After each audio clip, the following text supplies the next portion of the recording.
Hi, and welcome. You're listening to the X22 Report. My name is Dave, and this is episode 597. And today's date is February 20th, 2015.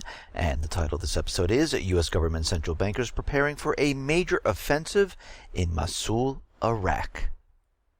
Let's get right into the economic collapse news. Now, when we look at the Eurozone and we look at Greece, they finally have come to an agreement, a temporary agreement. They're going to get a bailout, which is going to extend their time for about 4 months. Greece and Eurozone finance ministers struck a deal to extend the Greek bailout.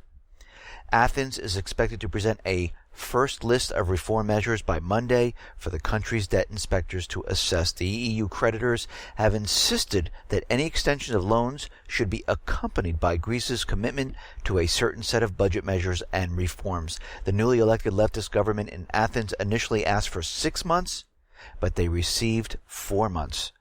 The Friday's agreement removes the immediate risk of Greece running out of money as early as March.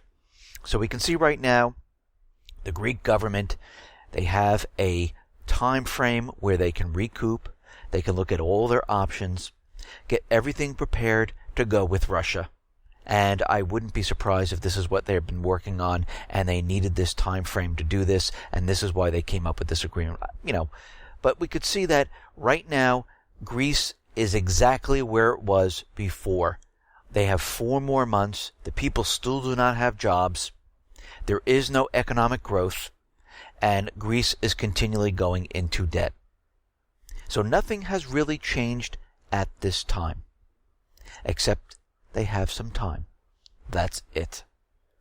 Now we see out in the UK that retail sales have fallen by 0.3%, and we see in Canada retail sales dropped most in 4 years. The Canadian retail sales fell as the fastest pace in more than 4 years in December, as consumers decide, you know what, I just don't have enough money to go out and pay for those holiday gifts. Sales fell 2% on holiday spending. Well, now we understand why Target decided to close all their stores, because guess what? People are not purchasing. Receipts fell by 5.6% for clothing and accessory stores and 9.2% at electronics and appliance retailers. Sales fell in 9 of the 11 categories, making up 71% of retail trade in December. So where everyone thought their country was safe and everything was fine and they're not really being hurt from what's going on here, well, we see completely the opposite of what's going on. We see that countries are starting to feel it. And eventually what's going to happen is this is going to accelerate, because people are just not going to go all of a sudden and say, hey, I just got this incredible job. Now I'm making a lot more money. Let's go spend. It doesn't work that way. Right now, businesses are laying off. Retail manufacturers closing down. And this is not going to stop. It's going to continue as we go along. February's market in the U.S. manufacturing PMI printed at 54.3, a little bit above the 53.6 expectations, but under the covers, it is a very different story, with new orders dropping to their lowest level since January of 2014 and employment falling. The rate of economic growth remains well down on last year. One of markets' notes is this: the U.S. economy has entered a slow growth phase. Actually, we've been realizing this for a long time. It's not just slow, it is imploding. And we can see that when we look around, nothing is happening. The Baltic Dry Index is at its lowest point, ever. And we can see that retail is continually closing. And it's not getting better. Already, we see Goldman Sachs out there trying to explain away why all this is happening. And of course, they're going back to what? Oh, the weather. And they're saying, well, you know what? We might have to revise Q1 GDP because of the cold, because of the snow. Well, again, the entire country is not blank. It does not have snowstorms all over the place. The entire country does not have cold all over the place. Yes, certain sections of time they might have cold, but not for extended periods. And this doesn't stop people from ordering online. or going out. Just because it's cold, people still go out. So their whole story right now is completely, absolutely ridiculous. And if this was true, people sitting in their houses, they'd be ordering left and right online. We would see online sales skyrocket because they can't get out there, right? It's too cold. It's wintry. So what the easiest thing to do is just push a button. Have it delivered to your door. But guess what? We are not seeing this whatsoever. They know the economy is slowing. They know it is collapsing. And they're trying to use any excuse possible to explain away why this is happening. Listen, everything they've been trying to do with suppressing gas, by letting everyone know we're in a recovery when we're not, it's not working. They're trying to prop up the entire system with manipulated numbers, by pushing real estate to its highest point, by holding back foreclosures, by having investment companies, hedge funds, purchase homes with cash, hold on to them, or try to rent them out. They were doing everything they possibly can to continually prop up the economy, but it's not working. And we can see from the dock worker strike, it's actually making it worse. So the U.S. Labor Secretary is now threatening the dock workers, saying, listen, you need to negotiate and you need to come up with a solution, or we're going to bring you to Washington and we will make the solution for you.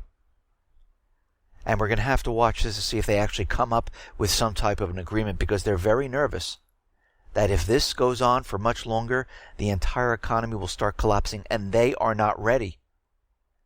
The event did not happen. They haven't provoked North Korea, Russia, China enough to start a war. It would all be blamed on them. Wait a minute, you're telling us in recovery and there's one strike and the entire economy falls apart because it snowed and people went on strike? It makes no sense. And when we look at all the real economic indicators and we go back in time, what do we see? We see that, this economy is dead. It is going nowhere. It's a zombie economy. Of course, the U.S. government central bankers, they tried to kickstart it, and it didn't work. The collapse in the U.S. retail sector has accelerated throughout this plunge in oil gas prices. This shouldn't be possible. As prices go down, products actually become cheaper.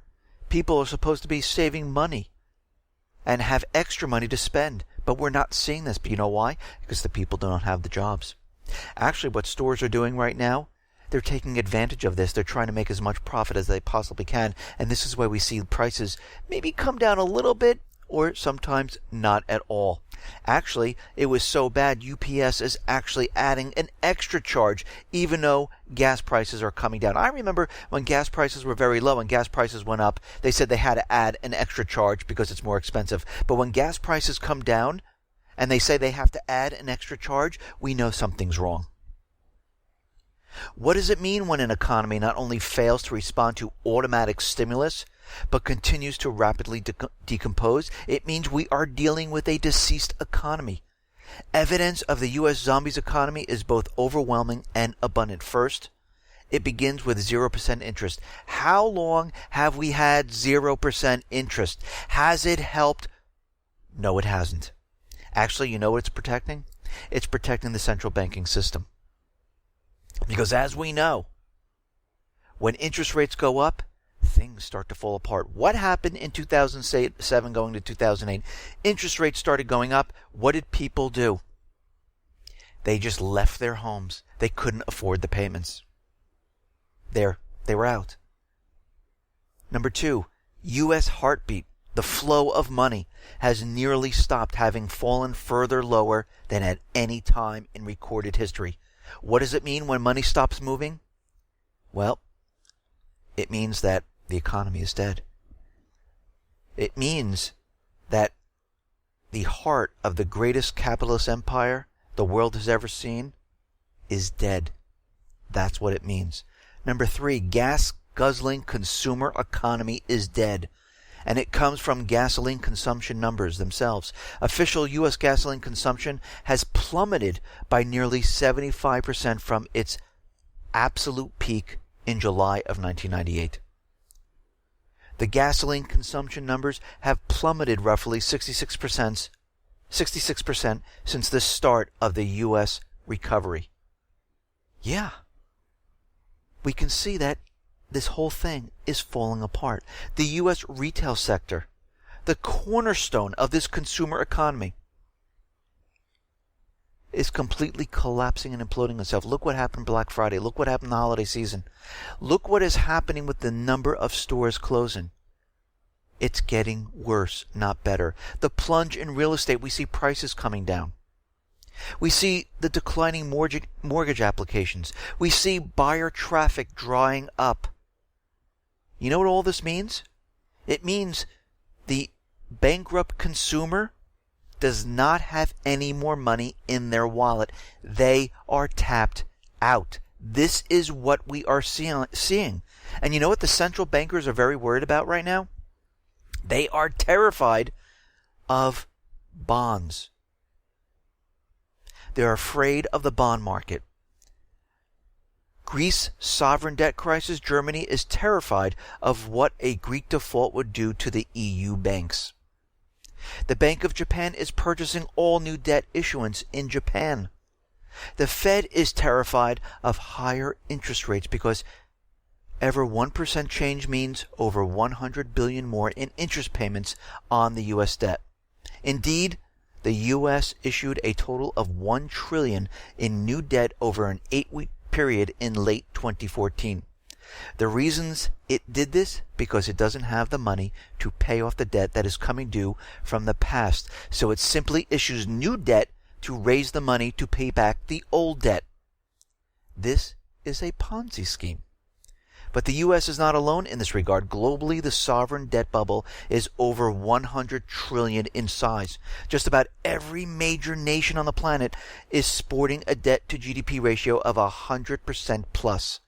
And that is just including on the balance sheet of debt, not unfunded liabilities like Medicare or Social Security. This is why the Fed and every other central bank on earth is terrified of interest rates rising, because anything even resembling the normalization of interest rates would mean entire countries are going to go bust. QE, when they implemented that, was never meant to create jobs. It was never meant to hit the everyday population.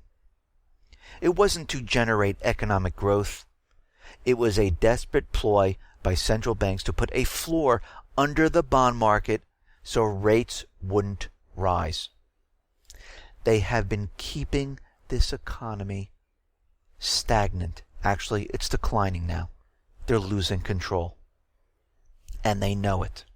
They know that one small black swan or an event will make this economy come tumbling down. It will not survive. And they know this. And this is why they are trying so hard to push war wherever they are. They don't want peace. They want a war to go. And this is why we see the White House pushing for war, the authorization for war. This is why they're in Ukraine, provoking Russia. This is why they have the pivot to China, and they're in Africa. They don't care where it happens as long as it starts, because all the players are the same. Now, on the other hand, we see Russia and now Europe, some of the countries in Europe, which are now leaning towards Russia. They're starting to make deals with Russia because they're looking at the current situation and they're saying, maybe we should do something, because we see the dollar is actually collapsing and the U.S. is only talking war. Well, we see the German group, Nordic Yards, which has 3 shipyards in Germany, may build its own dockyard in Russia. They said they are going to consider building their own site because the trend towards increasing local output is gaining momentum in Russia. The Nordic Yards head also said he did not rule out establishing a joint venture with the Russian shipyard and buying a stake in it. So we can see right now they are making deals. They are saying, you know something? We're a little bit nervous. We see what's going on here. The dollar is dying because every fiat currency ends up dying sooner or later. Usually lasts, 30, 40 years. Here we are at the end game. And everyone is starting to realize this. All the countries are starting to say, you know something, where are these sanctions getting us? Where is this getting us? And we don't want to go into war at this point. Now, we know that Russia created their own SWIFT system, ChronoPay.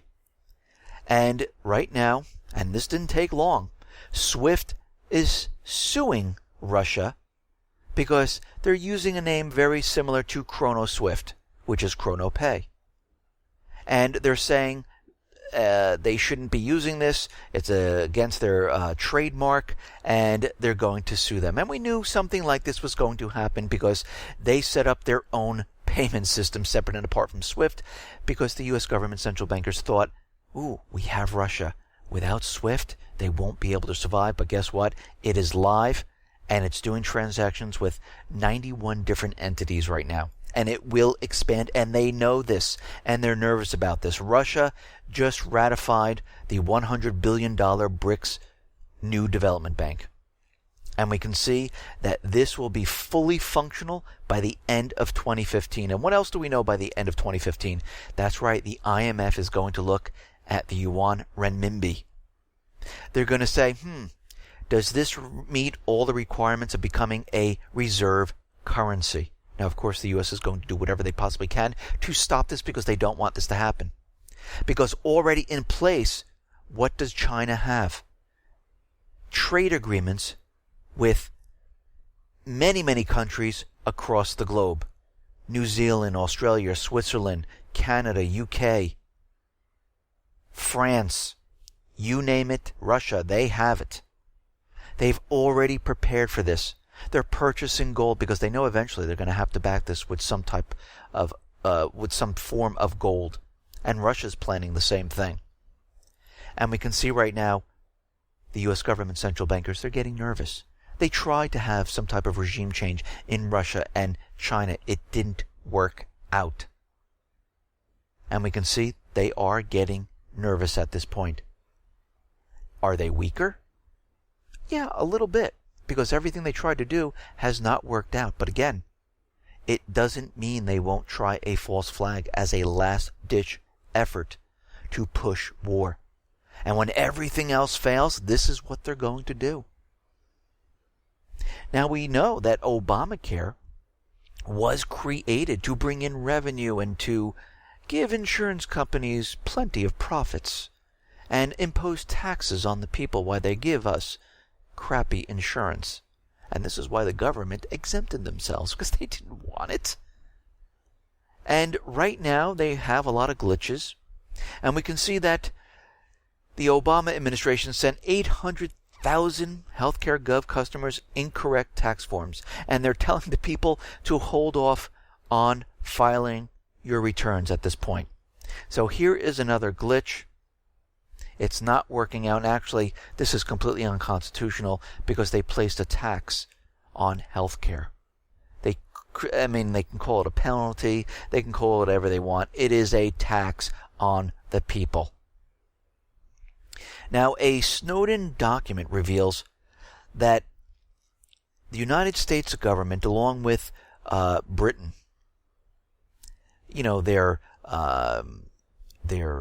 spy agencies, the NSA and GCHQ, they basically got into SIM cards, into the manufacturer, and stole the encryption keys used to secure voice calls and texts. And they did this from the largest manufacturer of SIM cards. And basically what this means is they have the ability to break the encryption and listen in on everyone's call. Now, China bought nearly half of these SIM cards, and they're able to listen in on everything they're doing. And this is why other countries are taking steps to create their own technology, and they're not really ordering the technology from the United States because they know most of it has spyware in it. Even Lenovo, their laptop, their notebooks have some sort of tracking software in there. Most of the people who have laptops today, using like Seagate, Western Digital, IBM, many other hard drives, we know the U.S. government central bankers have placed firmware in the hard drive, and they can see everything without using your operating system. So no matter what spyware, whatever protections you have, it will not stop them because they bypass this. And I remember years ago I used a system called BART, which I would be able to take a CD, plug it into any computer, and it would load up a separate OS system, and I can see the entire drive bypassing everything on the computer or server. And this is exactly what they're doing. Now, we understand that the FBI likes to take certain people in. They might have a criminal record, and they may make a deal with them, and they use them as patsies. And there is a 28-year-old cyber hacker who currently serving about 6 months prison sentence, says the FBI approached him, and they asked him to gather information on elected officials, cartel members, anyone that he can get data from that would help them out. Now, if they did this, they would drop all charges. If he didn't do this, well, guess what? They would impose charges on him. He decided not to go along with the FBI, and they imposed charges on him. So basically, it was kind of like blackmail. Do what we say, or we're going to put you in prison. And they put him in prison. His name was Salinas, Fidel Salinas, and he came out saying, yes, the FBI wanted him to do certain things, and they do this to many people. And this is why they, when they come out saying, oh, they stopped a new terrorist plot, these are people that might have criminal records where they're saying, listen, we'll make a deal with you, we'll drop all charges if you do what we say. Or they find gullible people who say, listen, I've seen that you're posting something, that you're really angry, you're a loner, and we'll help you out. And they pretend there's somebody else, they help them out, and then they arrest them later. The same thing is happening here, and we see this continually ongoing throughout whatever the FBI does. And we know a lot of this stuff is completely fake, phony, and false. Now, as we know, the United States government central bankers, they would love to get the weapons away from the people. And the only thing standing in the way is that pesky Second Amendment, which gives the rights to everyone to bear arms. And they can't stand it. And they create thousands upon thousands of laws to get around it.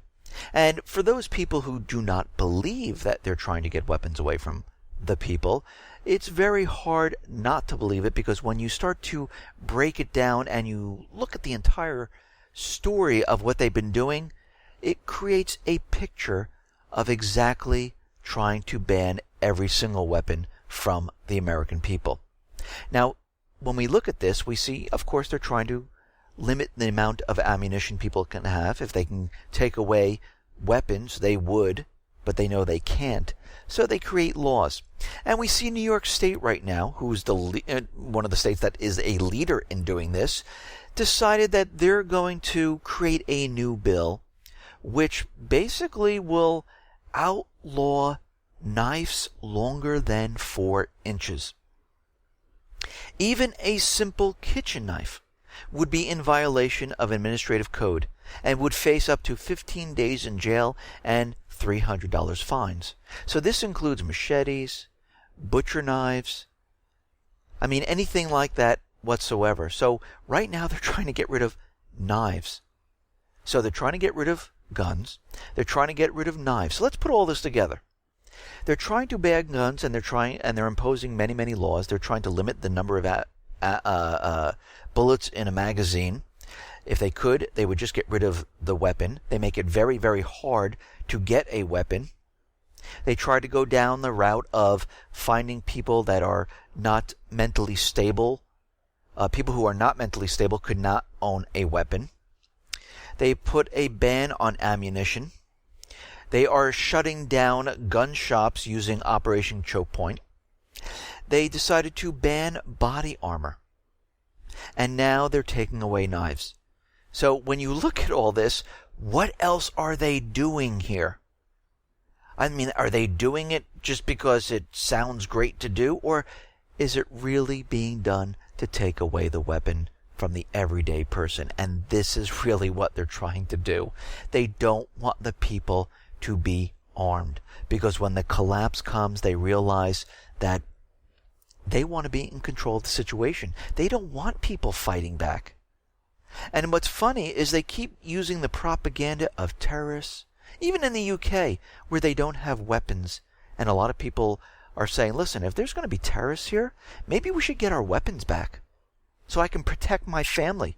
Because the armed forces and the police force, they can't be everywhere. So wouldn't it make sense to have us wear body armor and hold a weapon? And that goes the same here in the United States. Why would they take away bulletproof vests if there are lone wolf groups already inside the United States who want to do the American people harm? I mean, of course, if you're believing their side of the story. So we can use it really against them. If this is true, I want to protect my family. I want body armor, I want a knife, and I want a gun. But again, they're doing it to take away the weapons from the people because they don't want them fighting back. And what they want to do is they want to track everything you do, to keep an eye on you. I mean, U.S. citizens and other non-EU nationals who enter Europe will be asked to have their face images captured and fingerprints scanned upon arrival at half a dozen major airports. This is a test case. The biometric dragnet is part of a pilot test of the EU's so-called Smart Borders package. Passengers now can refuse it, but guess what? In the future, it's going to be mandatory, and that is coming very, very soon. The launch date is set in a matter of weeks, but the document is still in draft form. However, the document lists airports in Sweden, France, Germany, Portugal, Spain, Netherlands. The biometric screening extends to road, train, and sea routes, as well as and includes iris pattern scans in some areas. So you're trying to tell me they're not trying to track every single person? They're already implementing this in the United States with the Real ID system, where they're going to take your iris scan, your DNA, your face, your picture of your face for facial recognition. You'll have an RFID chip. You'll have a barcode just in case the RFID chip fails. Yes, and all this data will be exchanged all around the globe to track every single person, because the powers that be see us as the herd, the sheep. And of course, what do you do when you have a flock of sheep, a herd of sheep? You tag them, you track them, because you don't want to lose them. You want to know what each and every one is doing. And this is what the central bankers, the power elite, are doing right now. They've convinced the governments to do this. You have to remember, the governments are just a pawn. There are people above this, the central banking system, which is made up of many different people, who control the power structure, who want certain things done. We see Denmark. The Danish government announced Thursday that it will spend nearly $148 million over the next 4 years to better defend Denmark against terrorism. So we see each one of these countries doing the same thing. They're putting troops on the ground. They're preparing for people who are going to riot. Civil disobedience. They got to keep them in line. They got to control them. And this is why we see these terror threats happening all over the place. It's not to stop terrorism. It's for them to enact laws. It's to put troops on the ground and to control the people in each one of the countries. Okay, now out in Ukraine, the ceasefire is in place, but there's still shelling going on, and it has not stopped. And we see that out in the Donetsk area, up to about 90% of the industry does not operate as a result of armed actions. And they're saying it's going to take about a month to restore the factories and the production of the Donetsk area because what has been going on.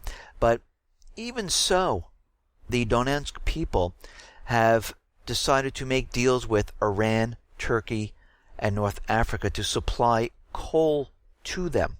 So once everything gets up and running, they will have revenue coming in. And of course, the Kiev government, who's not part of this, wants a piece of the action. They don't want this to be separate and apart because they need the production side. And this is what they've been fighting for.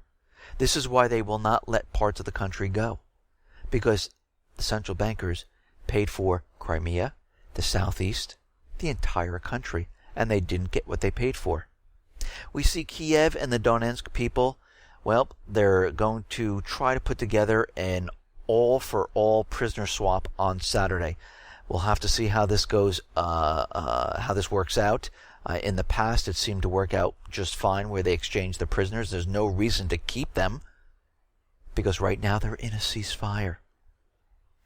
The Donetsk people are saying, listen, the Ukraine forces deliver fire at the DPR cities and towns in the future, and if they do continually fire upon us, because they're still doing it with indiscriminate barraging of shells coming into our area, we're going to just call off the Minsk Accord. We're going to say, you know what, you're not holding up your side, and we're just going to cancel it, which I think is the worst thing they can do, because when this happens, the U.S. Central bankers, the Kiev government is going to say, they decided to quit the Minsk Agreement. And this is exactly why Kiev is doing this.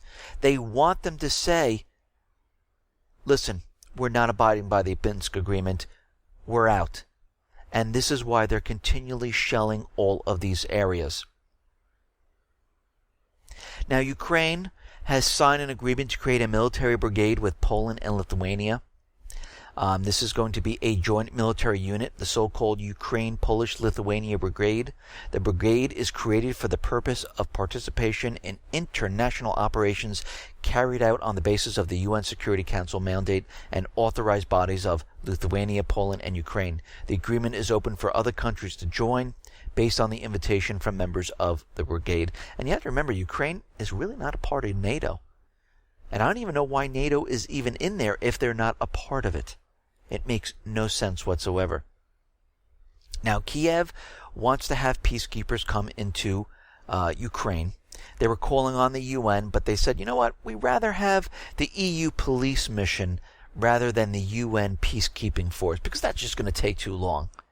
And we know why this is what they want, because they're part of the, not almost part of the EU system, and this is why the whole coup was taking place. And I think what they want to do is sneak some of their military people into the southeastern area as the EU police go into the area to keep everything at peace. And I think they're using this as a tactic to get into this area. But the EU is out there saying, listen, we are not sending police into your region. You need to follow the Minsk Accord. And the Minsk Accord says, no, there are no peacekeeping forces. The only force that's in there is the OSCE, and they're the ones who are supposed to be in control of the situation in Kiev. Now, the Kiev ambassador to Germany was on a German TV station, and he said something very, very interesting. He was answering questions about the large presence of strange people with the SS insignia in the Ukrainian army.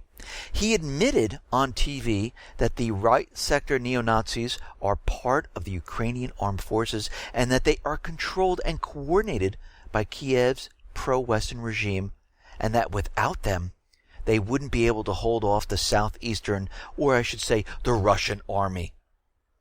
Well, there was no Russian army. It was the southeastern people, but he just admitted that the neo-Nazi units are fighting together with the Kiev army that are controlled by the U.S. government. Think about this for a second. So we now have proof, confirmation, that these people are being controlled by the U.S. government central bankers. I mean, we knew this before, but he's out there telling people this. Unbelievable.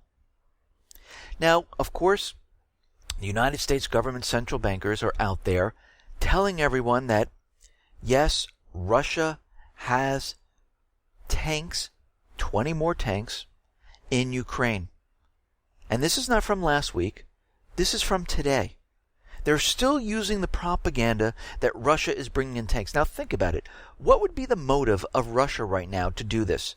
Because if they got caught doing this, and you know they have the U.S. government, central bankers, Kiev, NATO, they all have satellites right above there watching the situation. They're waiting for Russia to do something like this. I mean, if Russia did this, they would have been caught in a second. And they know this, and this entire ceasefire would go down the toilet. It would not be enforced at this point, and they would have no motivation to do this. It makes no sense. But of course they're using propaganda. Now, French President Hollande, he was, and German Chancellor Angela Merkel, they're unable to confirm any Russian military hardware in Ukraine. We had Turkey in there. We had other countries in there looking around. Russia said, sure, look at the borders. Go ahead. You can look all you want. There is nothing in there. Now, what's very interesting is the president of France, Hollande, said, if there are any type of military assets from either side in the country, from the U.S. or anyone else, there will be sanctions imposed on any country. You mean even the U.S.? Or is he really just talking about Russia? So it looks like France and Germany right now are playing both sides. U.S. and they're leaning towards Russia, trying to keep face with the U.S. and trying to make deals with Russia. And it seems like as time goes on, they'll most likely slide more and more towards the Russian side. Now, Obama has delegated the Ukraine Support Act reporting to John Kerry. And the Ukraine Freedom Support Act requires the president to submit periodic reports to U.S. Congress on the progress and strategies to support Ukraine and counter Russia. The report will include the anticipated provision of defense articles and military training for Ukraine. So right now, we still have the U.S. in Ukraine training troops. Of course, this is in violation of the Minsk Agreement. And the question is, are they going to be pulling these troops out of there? We have no word of this, and Kerry now is involved in the reporting and taking control of the Ukraine Freedom Act, which allows the U.S. government to send lethal weapons to Ukraine. We know the United States government central bankers are doing this covertly, but they want this out in the open so Congress can fund more money and have more advanced weapons brought into this area. This is what they are trying to do right now. Now, it looks like Kiev has closed 20 crossing points on the border with Russia. Actually, 23 crossing points. And they are out there saying they do not want anyone from Russia or Ukraine going back and forth anymore. And we see under a bilateral agreement made in 2007, Russians could use a national identity document or an internal passport to travel to Ukraine, but Kiev is changing that. They're saying that's an old agreement, and it creates chaos. And it prevents the Ukrainian authorities from keeping a reliable record on how many people are coming to Ukraine. So right now, all crossing between the two countries have been shut down. And they're coming up with a new method which would allow people to go back and forth. I think they just wanted to close down the border. And we're going to have to see how Russia reacts and says, wait a minute, you're not letting people out or in of the country? We're going to have to think about this. And why are you doing this?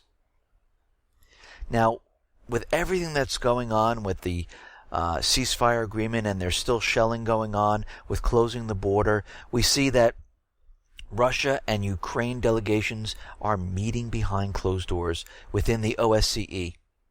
And they're discussing we don't know what right now. And we're going to have to wait to see what they are actually talking about.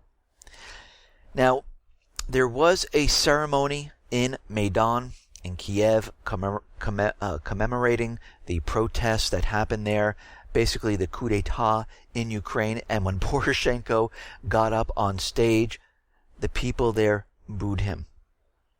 They were booing, yelling, and we can see that the people, they're not really with him. they're against him because of what everything is going on here. And we have to remember, a lot of the government officials there, especially Poroshenko, their families have left Ukraine. Ukraine's former prime minister said that, yeah, he would not exclude a state coup at this point. He said another state coup is not ruled out in Ukraine. The growing popular discontent, including among the leaders of the last year's protests, are ready to do something. Maidan leaders and field commanders are voicing their discontent more and more loudly. The situation in Ukraine has characterized by the atmosphere of fear and repression. People are afraid to voice their opinions because people are being taken away. But the movement is getting louder and louder, and I think Poroshenko knows this. And it's quite obvious when he gets on stage, people are booing him. And he must be nervous at this point. Now we see U.S.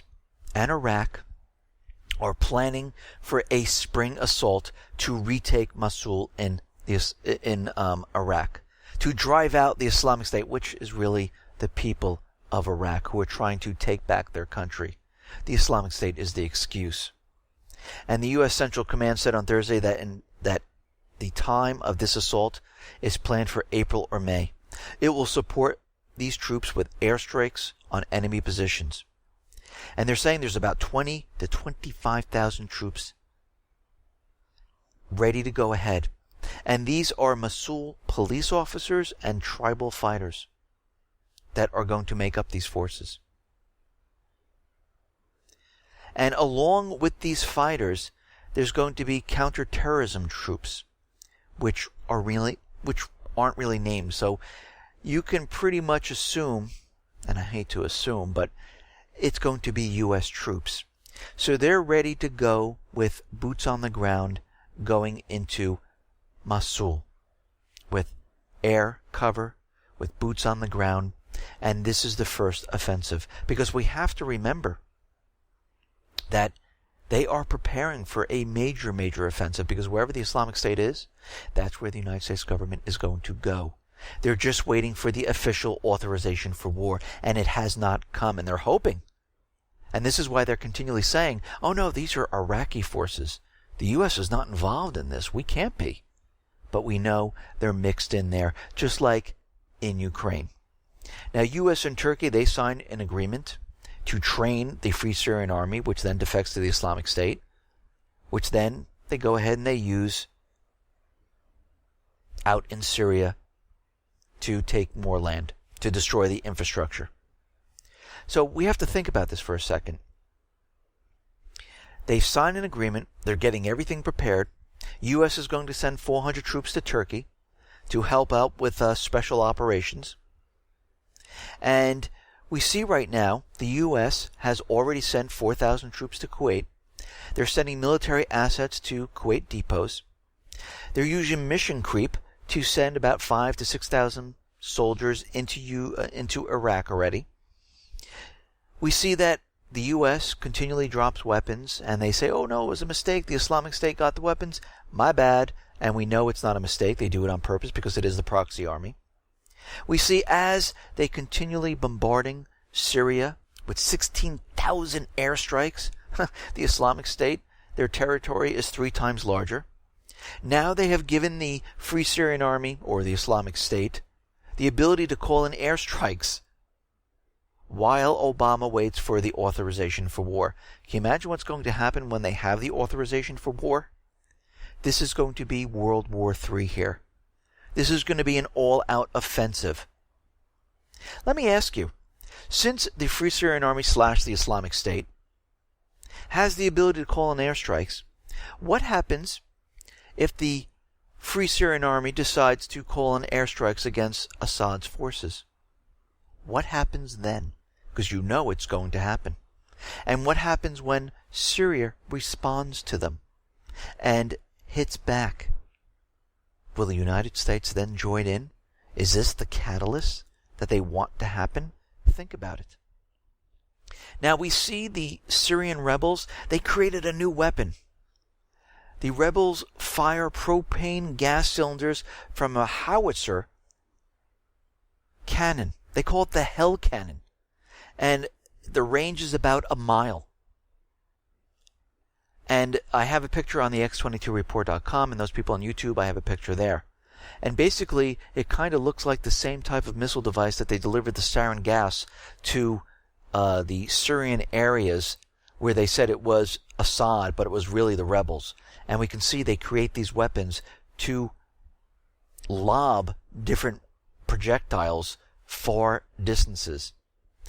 Now, the United States government, central bankers, are saying that the Islamic State is winning the digital age, and we can see the U.S. government officials announce plans to expand its agency tasks with countering the Islamic State. Basically, what they're going to do is they're going to try to lock down the internet, to try to remove a lot of people talking about different things, because they're saying a lot of this online propaganda turns normal people into terrorists. Of course, they have no proof of this, but they're trying to convince everyone that, yes, this is what happens. And I saw on CNN, and it's all over the internet now, that the Islamic State is luring women in with kittens and Nutella. I mean, this is just getting absolutely ridiculous. Now, the DHS is out there, and we know that they're trying to get funding from Congress, and of course, they're making up all these different things, and they have new intelligence right now, and this is for many, many different agendas, not just because they need funding. They're saying that their new report produced by the Department of Homeland Security and the Federal Bureau of Investigation is calling attention to an apparent domestic terror threat from the right-wing sovereign citizen extremists. The report claims that there have been 24 sovereign citizen attacks in the United States since 2010.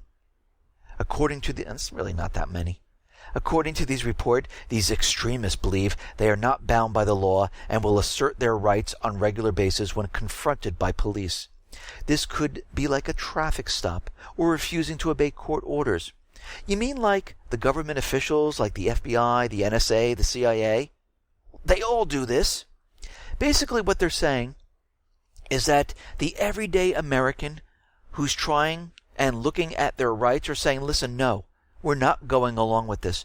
These are the people they are going after. Those people who are waking up to mass surveillance and the police coming down on the people, asking them to do things which is completely against their rights. They're starting to speak up, and the government doesn't like this. This is what they're doing. They're calling everyday people domestic terrorists. The U.S. government's search for domestic extremists is likely to net innocent individuals who are not pursuing violence, but rather simply attempting to live free of the government interference in their lives. But they don't want this. They want everyone to obey. And they have a map of where all this is. I mean, it's in Florida. It's in Texas. It's in California. It's all around the country. It's popping up everywhere. We can't control it. And now you know why they're trying to ban weapons. Now you know why they're trying to take away everyone's rights and control the people, because they know what is coming. And that is the collapse of the entire system. Listen, everyone, thanks a lot for listening. Be well, be safe, and especially be prepared. Thanks a lot.